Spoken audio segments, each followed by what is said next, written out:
એક ગામમાં મનોહર નામનો એક નાનો છોકરો રહેતો હતો.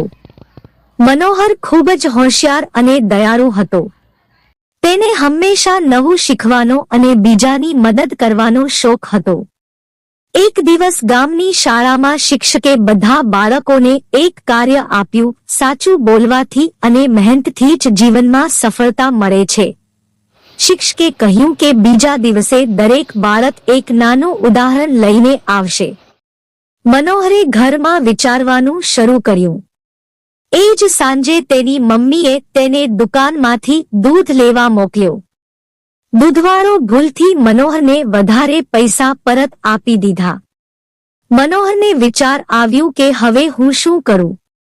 થોડી વાર માટે તે ખુશ થયો કે વધારે રૂપિયા મળ્યા, પણ તરત જ તેને શિક્ષકની વાત યાદ આવી.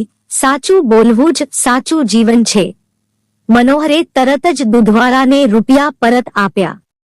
દૂધવાળો આશ્ચર્યચકિત થયો અને બોલ્યો, બેટા, તું બહુ સારો છે.